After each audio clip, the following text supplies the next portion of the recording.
Hey guys, uh, it is what it is. A lot of you are thinking this sucks.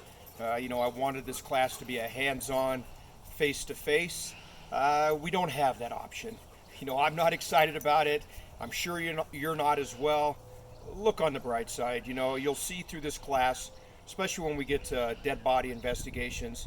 At some point, if you get into this career field, you're going to get to the point like I am, that being around people, they're gross. Clearly, they have viruses. That's why we're in this problem we are now. So, not a bad thing sometimes to not be around other people.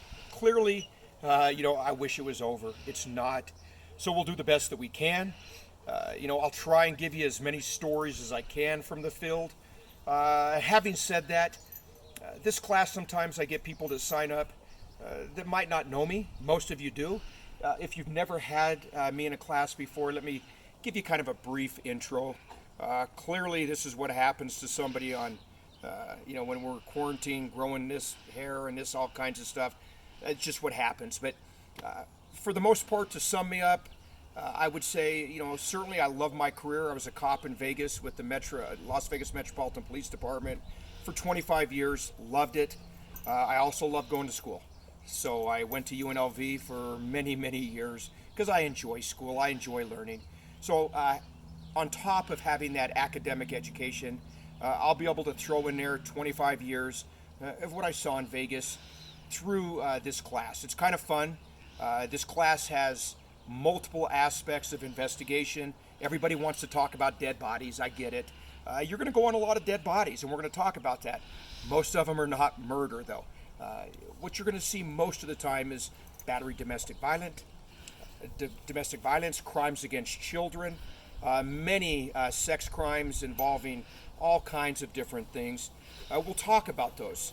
A lot of what we're going to talk about towards the end of the course will be based on your input. I mean, if you're interested in gangs, we'll talk about gangs. If you're interested in car theft, we'll talk about auto theft. So really, we're going to get the basis of what it is to be an investigator. And for those of you getting into this field, remember, I get this asked of me all the time. How do I become a detective? Quit worrying about being a detective. Be a cop first. You have to be a cop first. You have to learn how to communicate with people, understand people, learn the laws. So you can't just jump into this field and be a detective. It's never going to happen. You're going to be a cop first. You're going to get your name out there, your name, reputation, and it's not just about your communication skills. You're going to hear me harp on this throughout the course. You have to be able to write your thoughts down on paper, put a case together and give it to the DA, or you're never going to get to the bureau and be a detective of any type. Most detectives in big departments, they don't just go into homicide. You're going to start off in property crimes. You're going to learn how to be a detective, and then you'll move up into auto theft, then maybe into burglary, and then maybe from burglary into robbery, and then to homicide. There are lots of different detectives. I love being a narcotics detective. That's what I spent most of my career in, that undercover capacity doing dope. I loved it. So again, we'll talk about that. But let's first talk about with this class and what we're going to be doing, my expectations for grading. Let's start off at the beginning. If I always use Canvas. You're going to have to look in Canvas every day. If you don't look in Canvas, you're going to miss a lot of things. My plan is, with my dogs and stuff, clearly I'm not trying to be too professional. I got a jacket on, but flip-flops. And so anyway, relax, take a breath. But I'm going to be doing a lot of my video lectures. You have to hear it from me. The book that I've assigned, let's talk about it. You're going to need to read something to follow my lectures because I'm not there to respond to in real time. So it's not the best book out there. I'm clearly going to disagree with a lot of stuff in here, but there's a lot of good stuff in here that will make sense based on my lecture. Put the two together. As we go through this course, I'm going to be talking about Chapter 1, Chapter 2. I'm going to be assigning you to write something about my lecture that I'm giving, and that's kind of my way of knowing that you're watching my lecture and you're understanding the key points. So you have to get the book. Without the book, you're not going to understand. You're also not going to understand what the writing assignment is unless you watch my lecture. So if you're sick of already watching me, I don't know what to tell you. Tough shit. It is what it is, because it's not going to be just me putting a crossword puzzle online and then you do it, or write a paper and that's what you're going to be graded on. I really need you to understand some of the things that are important. I'm going to be assigning you something to write about based on what I think is important. So let's start off. Get the book, look at the syllabus. When you pull up my syllabus on Canvas, pull up the syllabus, you'll see this is the book. You'll also see how I'm going to grade. I'm going to be giving you four tests. Test 1, Test 2, Test 3, and a final. It is not comprehensive. The minute we get through with Chapter 1, 2, and 3, Test 1, you don't have to know about it again if you don't want to. So everything is going to be based on new material. And you're always going to be held to what that specific paper that you're going to be writing on each chapter that I assign. And sometimes I'm not going to assign a writing. It's just my way of getting you to watch my video lecture. Not that I'm a narcissist, but I kind of am. But also making sure that you're concentrating on the things that are important.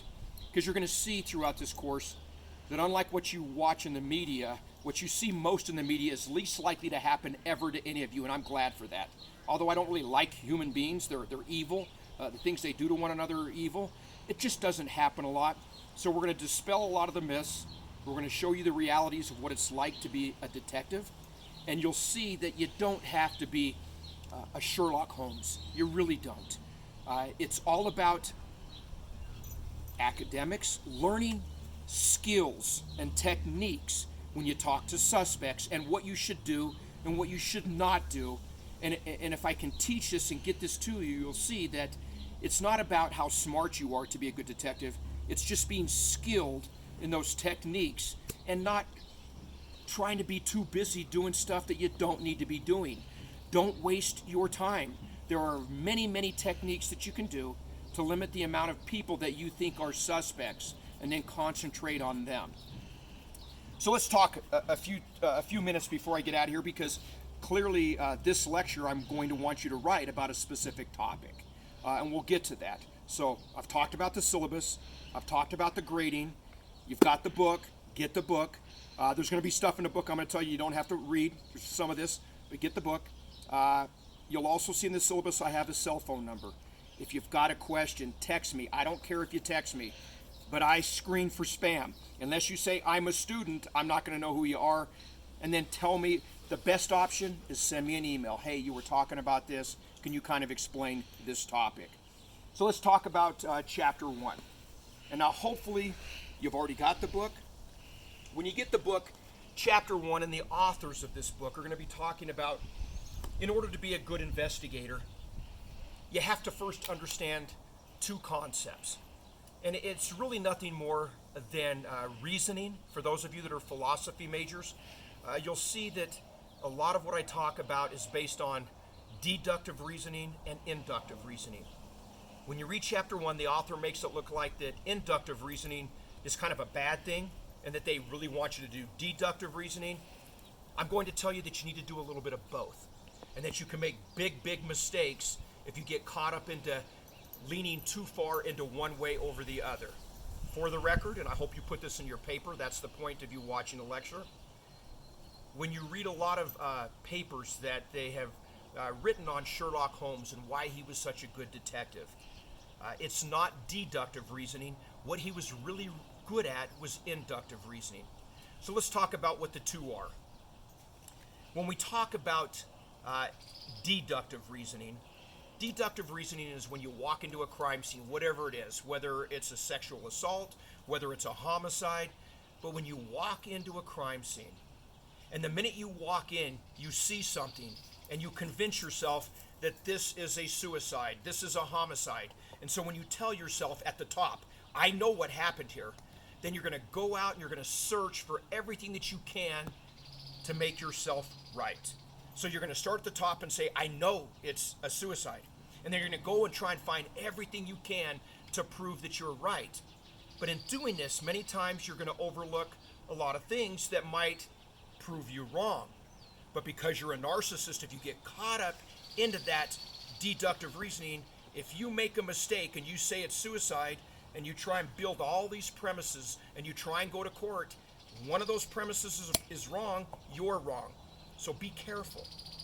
I like inductive reasoning. And that's really where I'm going to try and push you, which is different than what your authors say. Inductive reasoning is what Sherlock Holmes did. He would walk into a crime scene. It's bottom-up logic. He walked into a crime scene. He doesn't say anything. I don't want you to say anything. I don't want you to jump to conclusions. I want you to generalize based on what you're looking at. You're walking around a crime scene. You're seeing all these different pieces of evidence. And when you're done with all this, you're telling yourself, last time I saw that, the last 100 times I saw that, this is what I had. That's interesting. Based on what I know about that, this is what I had last time. So you're looking at all of the evidence, and then you're drawing a conclusion based on all of the evidence. Can you be wrong? Absolutely. Just because every time in the past 100 times you've seen it this way, doesn't mean it's going to be right. But you're going to save a lot of time in the long run. I'll give you an example. Briefly looking at the class. I think in this class we got 25, 30 people. There's only so much that I know from those of you that registered in this class. I know your name. I know a picture. I know your email address. And so when I look at things, think of it as Sesame Street. I'm looking at everybody's profile, what I have, and looking at what's normal and trying to find those people that are kind of different than the normal. For instance, when I look at the email alone, most of you, what's the average, or what do I see the most of when we talk about the email address? What is the most common for students? Clearly it's Gmail. So most of you have a Gmail account for whatever reason. Gmail, that's the most common. When I see some of you that have something different, for instance, if I see a Yahoo, Yahoo tends to be older people like me. Yahoo might be something that you had when you were, at home with mom and dad. And why is this important? If I'm dealing with a crime that I feel that somebody doesn't like change, someone that really doesn't like to be doing something new, but they like that I had a Yahoo when I was in middle school, so I kept Yahoo in high school. I kept Yahoo and I'm in college. It tells me a little bit about you, that you're different from everybody else. A lot of you might have something like SUU.edu. Do I think you don't have a Gmail or you don't have a Yahoo? Of course you do. But I know that the one or two of you that have an SUU email account, it's because you don't want us to have your real email account. It's kind of like you're being bothered at Old Navy when they ask you for your email address. So you got this bullshit email address that you give Old Navy. So those of you that have SUU, I know you don't really like government. You don't like being told what to do, and you personally don't like anybody knowing your personal information. What I'm doing is I'm generalizing a lot about each of you on minor things. Think about the picture that you gave to SUU. What's the normal? Most of you are pretty happy. It's kind of a half-assed smile. You're taking a picture at the counter to get your ID. Not a big deal, but you're not angry. A couple of you got this face like you're pissed.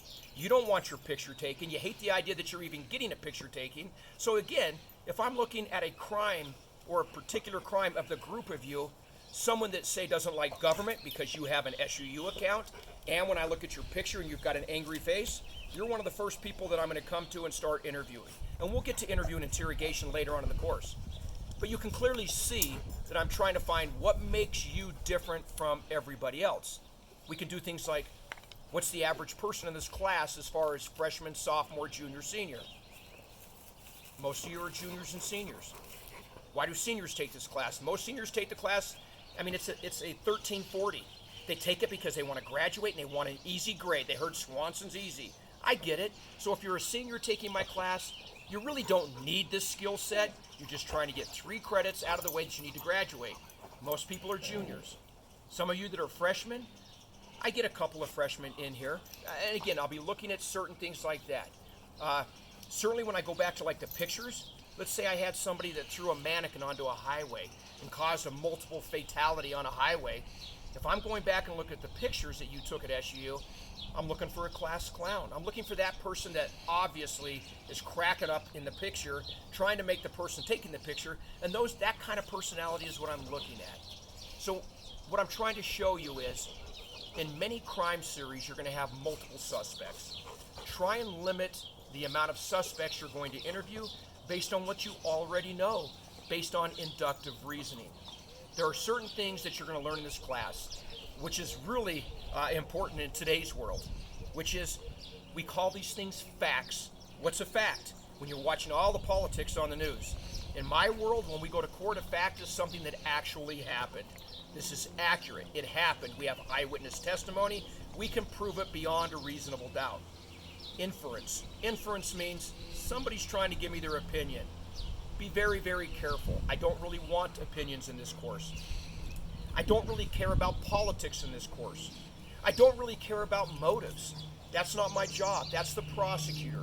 Why someone did something to someone, not important. What's important to me is why did they do, not so much why, but did they do it? Did they meet the elements of the crime? And did they meet the certain aspects that we have to prove in court? So moving forward, I just want you to understand inductive reasoning and deductive reasoning. So there's your topic for assignment 1. I want you to look online. It gets really confusing. I get it. But I want you to have an understanding of the two. One's bottom up logic, one's top down logic. I want you to write me a paper based on your understanding of that concept. So write that paper. I'll put on Canvas the details of how you're going to write it. But you're in college, folks, and you're going to have to write absolutely 12-point font. I want it double spaced. I don't care if it's MLA or APA. If you're a freshman, you don't know what I'm talking about, look it up.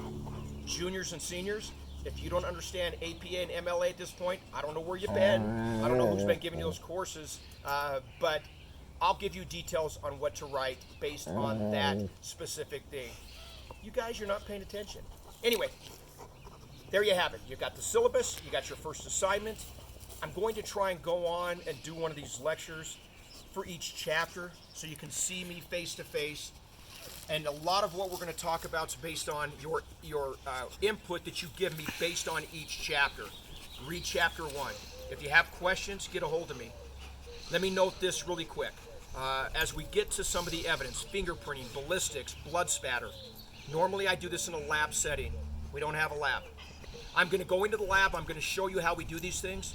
If this is something that you really want to do a hands-on, I will make it happen to where that lab is available to just you, and you can go in there and you can mess with all the fingerprinting. I've got all the fingerprinting dust, all the tools, same thing with blood spatter. You can splat blood all over the place like Dexter. So if it's something that you really want to do, I'll arrange it to where that lab is open, and after you've watched my lecture, and you've acknowledged that you watched my lecture, I'll let you go in and you can mess around. So relax. You can have fun and hands-on, just you in the lab. Just get a hold of me and we'll make that happen. If you have any questions, send me something on email or send me a text. We'll see you next time.